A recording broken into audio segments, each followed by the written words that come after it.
The plane was shaking so badly that people started crying and writing goodbye messages. The air smelled of panic. I held Ethan's hand so tight it hurt, thinking if we went down, we'd go together. Then I saw his screen. He was sending his last words, not to me, but to Sophie Miller, my best friend. Don't take it the wrong way. She's just the person we trust the most, right? The plane finally steadied. False alarm. I didn't want to scare our parents. They're too old to handle something like this, so I sent it to Sophie instead. Come on, babe. I screwed up, okay? Don't be mad. Sophie's gonna chew me out later. You really want to see your poor husband get scolded? I couldn't say a word. My chest felt heavy. I just kept walking. When we reached the exit, Sophie's car had already pulled up.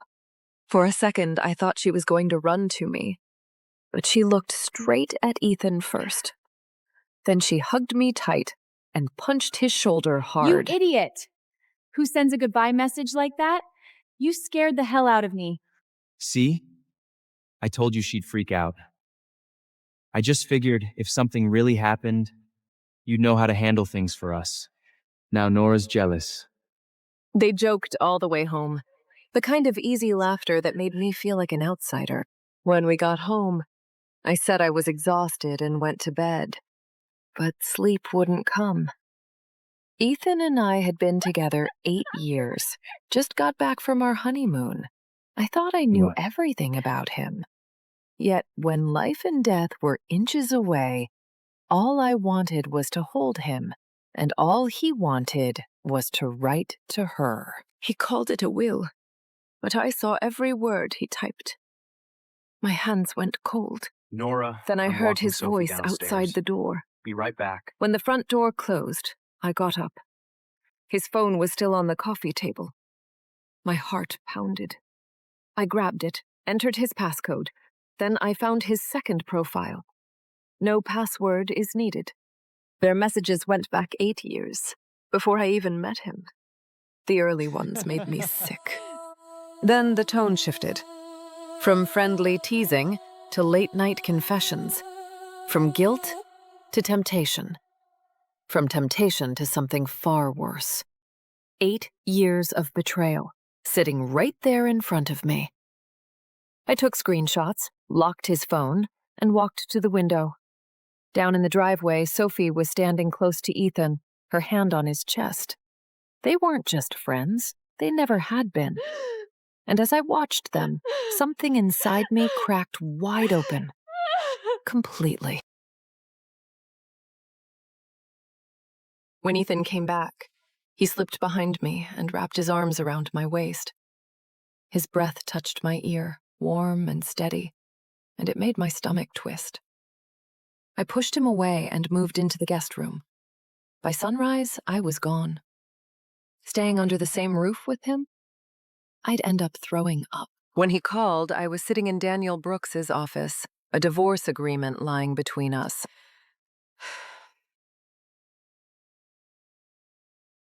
Where'd you go so early? Vacation's over. Just catching up at the firm. I almost admired myself for how calm I sounded. He believed me right away. All right, I've got meetings all day. I won't be home for lunch. Oh, and I got you something. You'll see when it's delivered.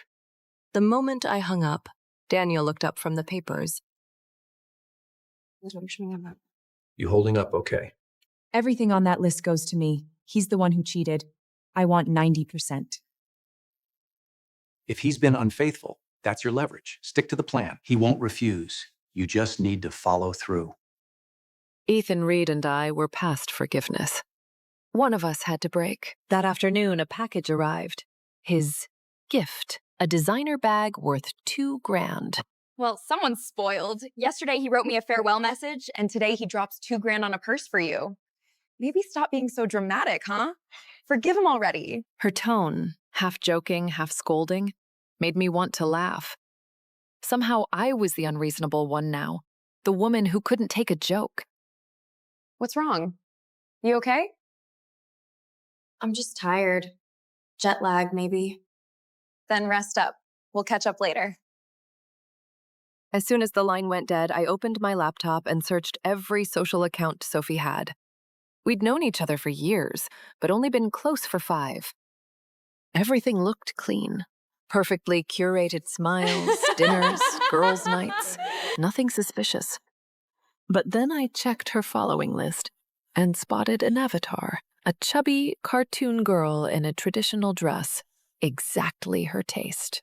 I clicked in. Every post was a diary. Every post about them. Even without his face showing, I knew it was Ethan. The way he stood, the shape of his hand, his profile caught in reflection, it was him, my husband, my best friend's secret life, their hidden home. Her bio said it all. 8 years and 3 months, Fox Girl and Rabbit Boy. July 13th, 2017. First time I saw Rabbit Boy. One look and I was gone. Got his Instagram, found out we went to the same university.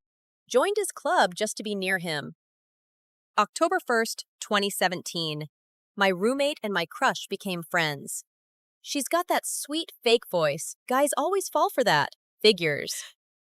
December 25th, 2017. Maybe there's hope.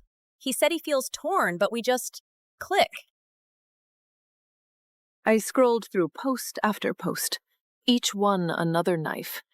And that's when I realized, while I'd been busy loving Ethan with everything I had, they'd been writing their love story right under my nose. I watched every single one of those videos. Thousands of them. 8 years of stolen moments. Every smile, every whisper, every lie. By the time I reached the last clip, my chest felt hollow. He'd started flirting with her barely 3 months after we got together. 8 years of love undone by a few taps on a screen. Rage simmered under my skin. Ethan Reed, after everything we've been through, this is how you repay me? If hell had a door, I wanted to push him through it. 2 days later would be Ethan's mom, Eleanor's, birthday. Over the years, she'd always treated me kindly, like a real daughter. But this time, kindness wasn't what I had in mind. I took out the jade bracelet she'd once given me and placed it neatly in a box. Then I bought a designer wallet, $2,000, and wrapped them together in one perfect package. It's your mom's birthday today. Don't be late. He smiled, kissed my cheek, and left without a clue. I took the day off, packed my suitcase, and bought a heavy iron hammer. For 3 hours straight, I smashed everything in that apartment. The walls, the frames, the memories. By the time I finished, it looked like a war zone. Then I dragged my luggage out, gifts in hand, and headed straight to Eleanor's house. When I arrived, Sophie was already there. Nora, you made it! She poured me a glass of water and fussed around me as if she owned the place. Eleanor sat on the sofa, smiling warmly at her, like watching a scene she'd rehearsed 100 times. My stomach twisted again. They all knew. Everyone except me. It was already 6. He should have been there. Where's Ethan? Before I could text him, Sophie jumped in. Oh, he said there's a meeting tonight. He'll be here in about 30 minutes. He told you that? Interesting. I had no idea. I just overheard Eleanor on the phone, that's all. He said the more, the merrier, right? Ethan's been swamped with work since the honeymoon. A month off puts anyone behind. Try to understand, dear. Oh, you know Nora. She's the most understanding woman in the world, aren't you? I smiled without answering. Half an hour later, Ethan walked in, smelling like cologne and guilt. He came straight to me, peeled an orange, and set the pieces on my plate like nothing was wrong. Dinner was served. Eleanor beamed as she placed the dishes on the table. I reached for my bag and handed her the gift box. Happy birthday, Mom. This is for you. Eleanor opened it, eyes widening at the sight of the wallet. That's the classic monogram. Nora, you have such good taste. Must have cost a fortune. $2,000. That's far too much. Oh, honey, you and Ethan work so hard. You shouldn't waste money like that. If I don't spend it, he'll just spend it on someone else. Might as well let you enjoy it, right? The room went silent. Eleanor's face stiffened. Nora, don't say such things. Look inside. She frowned, pulled out the smaller box beneath, and froze. The color drained from her face. Nora, what is this supposed to mean? What the hell are you doing? Who takes back gifts like that? Nora, don't be crazy. You can't give something like this back. Their faces blurred together. Shock, fear, panic. Ethan snatched the bracelet and tried to slip it back onto my wrist, as if that could erase what he'd done. I pulled away, stood up, and looked them all in the eye. Yes, I'm taking it back. Along with my life. I want a divorce. The whole room froze. Robert Reed, Ethan's father, exchanged a quick, uneasy glance with his wife, Eleanor. What on earth is going on? Just for a text? I already explained. It was just turbulence. Why can't you let this go? Are you really going to ruin our marriage over this? Nora, please. We've both explained it. If you walk out now, you'll make me look like the villain. I shouldn't have come tonight. I smiled coldly. No, you should come. I was waiting for you. You and Ethan have a place together, right? Buying iCentury Garden, building 3's apartment 62. Sophie's eyes flickered. Panic, just for a second. Ethan, you lied to me for 8 years. And you, Sophie, you called yourself my best friend. Was it fun? Treating me like a fool all this time? Both of them went pale. Neither spoke. Eleanor stood suddenly, her voice trembling. Ethan, tell me it's not true. He kept his head down, silent. I took a deep breath and slid the folder from my bag. Here's the divorce agreement. You have 3 days to think about it. Then I turned to Eleanor. I'm sorry, truly. I didn't want to ruin your birthday. But your son was late and he brought her with him. I can't forgive that. I'm leaving. I walked out, heels echoing against the marble floor. Ethan chased after me. I stopped, turned to him, and for the first time saw him for what he really was. A stranger wearing the face of the man I once loved. Nora, wait. It's not what you think. We just talked. That's all. Cheating isn't just about taking your clothes off.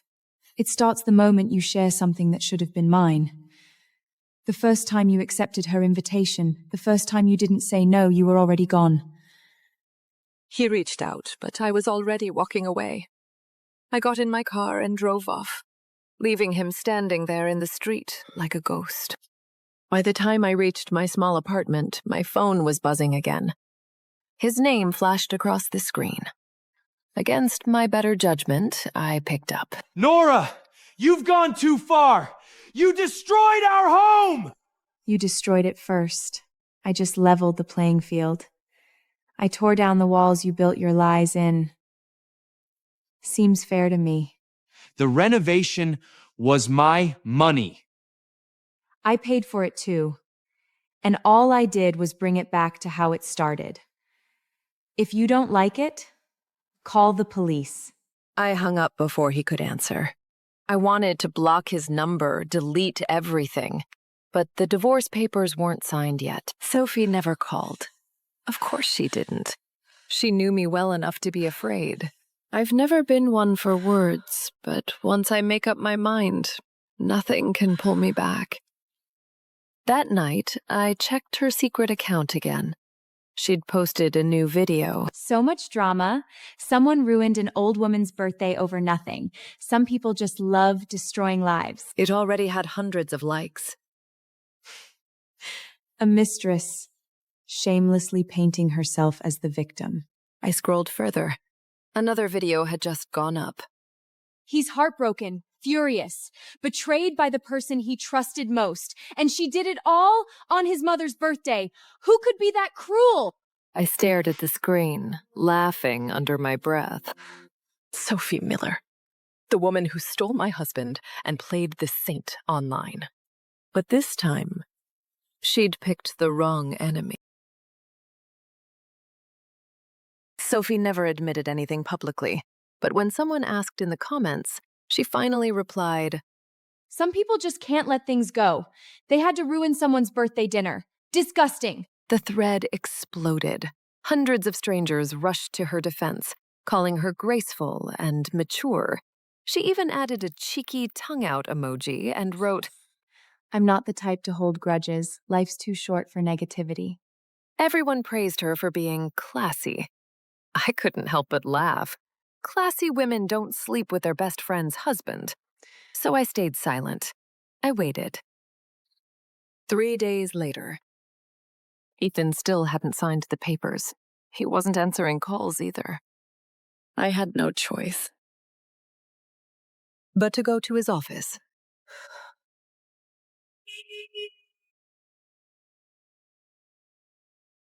When he saw me in the lobby, his face went pale. He looked thinner, eyes ringed with exhaustion. Nora, what are you doing here? You've been avoiding me. No calls, no signature. I'm just here to ask why.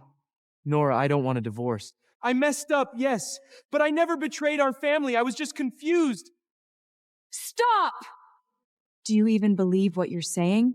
If you don't sign, I'll make everything public. I know I was wrong, but you can't just throw me away like that. People make mistakes. You destroyed the apartment. I didn't even get mad. Yes, I talked to her, but we never slept together. It was just conversation, just friendship. I stared at him, disgust tightening my throat. Do you want me to release your little friendship videos? Will that make you admit it? You make me sick, Ethan. You're not even brave enough to own what you've done. If you don't sign, I'll help you by posting them myself. When did you become like this? A bitter laugh escaped me. When did you become this shameless? You cheat, and somehow I'm the villain. You've got some nerve. You have one day. Sign them or I go public. Your choice. Then I turned and walked away without looking back. At that exact moment, a notice popped up on the office board. An open position for an overseas rotation. I filled out the form immediately. When my manager, a sharp-eyed woman named Claire, saw it, she raised an eyebrow. Nora Evans, you just got married, and now you're signing up for a 2-year overseas post? Your husband's okay with this? I don't care. Everything else can go, but my career is mine. Ambitious. As long as no family drama follows you, I'll sign off. I'm getting divorced. Then I'll speed up the approval. By that afternoon, it was done. My transfer was confirmed. When I told my parents about the divorce, the reaction was immediate. He cheated? With her? I'll kill them both! Mom, please. What matters now is getting the divorce finalized. I'm leaving for the overseas branch soon, probably 2 years. I need you and Dad to handle things here. She's right. We're not letting that man and his tramp ruin our daughter's future. You go build your career. We'll handle the rest. Frank, we split up. I'll deal with his mother. You talk to Sophie's family. Let's see if they still dare to show their faces once we're done. My daughter's not the one who should be ashamed. They are! I felt a small spark of something I hadn't felt in weeks. Not hope, not yet, but strength.